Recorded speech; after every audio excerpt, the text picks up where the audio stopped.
여러분, 장학금 하면 보통 어떤 생각이 드세요? 아마 대부분 고마운 선물이랑 공짜 돈 같은 걸 떠올리실 텐데요.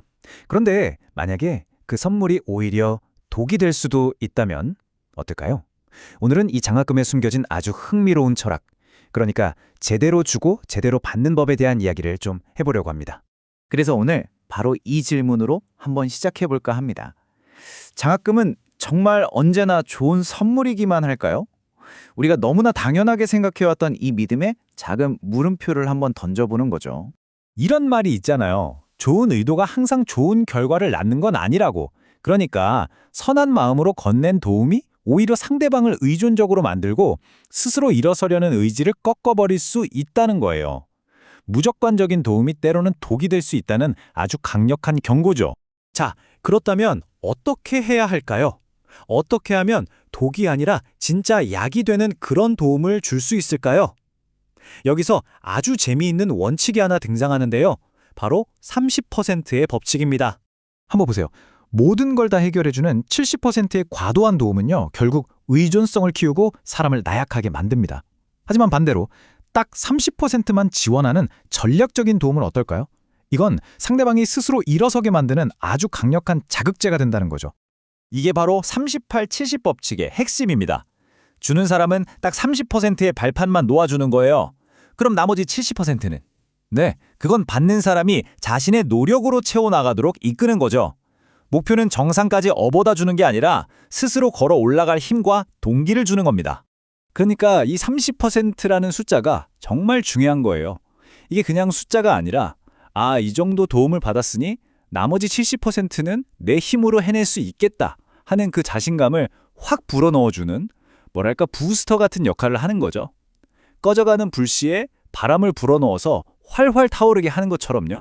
자, 지금까지는 주는 사람 입장에서 얘기를 해봤는데요. 그럼 이제 관점을 확 바꿔서 받는 사람 입장에서 한번 생각해 볼까요? 사실 도움을 받는다는 건요, 단순히 운이 좋은 게 아니라 우리의 인격과 양심이 시험대에 오르는 아주 중요한 순간이라고 할 수 있습니다. 여기서 여러분께 한번 솔직하게 여쭤보고 싶어요. 만약 여러분이 그렇게까지 경제적으로 어렵지 않은데 덜컥 장학금을 받게 됐다고 상상해 보세요. 그럼 어떻게 하시겠어요? 자, 이럴 때 어떻게 행동해야 할까? 여기서 제시하는 해법은 아주 명쾌합니다. 총 3단계예요. 첫 번째, 스스로한테 정직하게 물어보는 겁니다. 나 이거 진짜 필요한가? 그리고 만약 아니라는 답이 나온다면 두 번째 단계로 넘어가는 거죠. 바로 더 절실한 사람에게 기회를 양보하는 용기를 내는 겁니다. 마지막으로 만약 받기로 했다면 그냥 감사합니다 하고 끝나는 게 아니라 이 기회를 발판 삼아 나중에 사회에 어떻게 보답할지 구체적인 계획을 세우고 약속하는 것. 이게 바로 성숙한 자세라는 거죠. 이 문장이 참 와닿았는데요. 필요 없는 장학금을 받는 건 그냥 거래가 아니다. 하나의 시험이다. 이 말은 이게 단순히 공돈이 생기는 문제가 아니라는 겁니다. 눈앞의 작은 이익 때문에 양심을 저버리는 선택을 하면 결국 인생 전체가 더 힘들어질 수 있다는 그런 무서운 경고인 셈이죠. 자, 지금까지는 주는 사람, 받는 사람 이렇게 개인의 관점에서만 봤잖아요. 근데 이제부터가 진짜 중요합니다. 시야를 확 넓혀서 이 장학금이라는 게 우리 사회 전체랑 어떻게 연결되는지 한번 볼게요. 이걸 아는 순간 장학금의 의미가 완전히 달라 보일 겁니다. 바로 이 질문 때문입니다.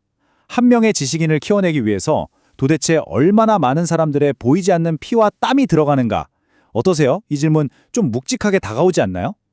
이 질문을 생각해보면 장학금은 더 이상 개인의 돈이 아니라 우리 사회 전체가 미래를 위해 함께하는 집단적인 투자라는 걸 깨닫게 되죠. 그러니까 우리가 장학금을 받으면 사회에 빚을 진다고 하잖아요.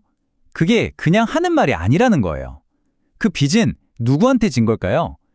바로 성실하게 세금을 낸 수많은 시민들, 그리고 우리처럼 배울 기회를 갖지 못했던 다른 사람들, 그리고 궁극적으로는 우리 사회의 미래 그 자체의 빚을 지는 겁니다. 이렇게 생각하니까 장학금의 무게가 정말 다르게 느껴지죠? 자, 그럼 한번 정리해 볼까요? 기존의 생각과 새로운 생각, 어떻게 다른지 딱 비교가 되죠?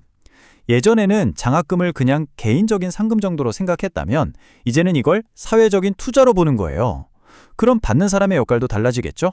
그냥 주어진 걸 받는 게 아니라 이 투자를 어떻게 활용할지 책임감을 가져야 하는 겁니다. 그리고 최종 목표도 단순히 졸업하는 걸 넘어서 이 투자를 받은 만큼 어떻게 사회에 돌려줄 것인가를 고민하는 것으로 바뀌게 되는 거죠.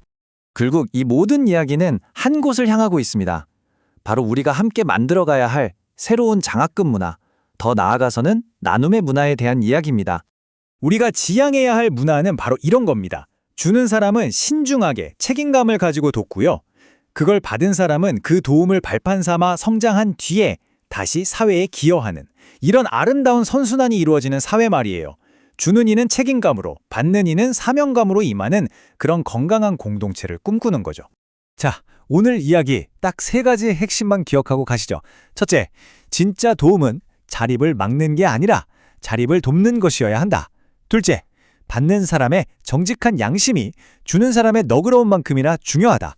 그리고 마지막으로 장학금은 개인적인 혜택이 아니라 사회와의 약속, 즉 사회적 계약이라는 사실을 잊지 말아야 합니다. 오늘 이야기 어떠셨나요? 마지막으로 이 질문을 여러분께 드리면서 오늘 이야기를 마칠까 합니다. 오늘 우리가 이야기한 이 30-70 법칙, 비단 돈 문제에만 해당될까요? 어쩌면 우리가 누군가를 가르치거나 자녀를 키우거나 후배를 이끌어줄 때도 똑같이 적용해 볼 수 있지 않을까요? 한 번쯤 깊이 생각해 보시면 좋겠습니다.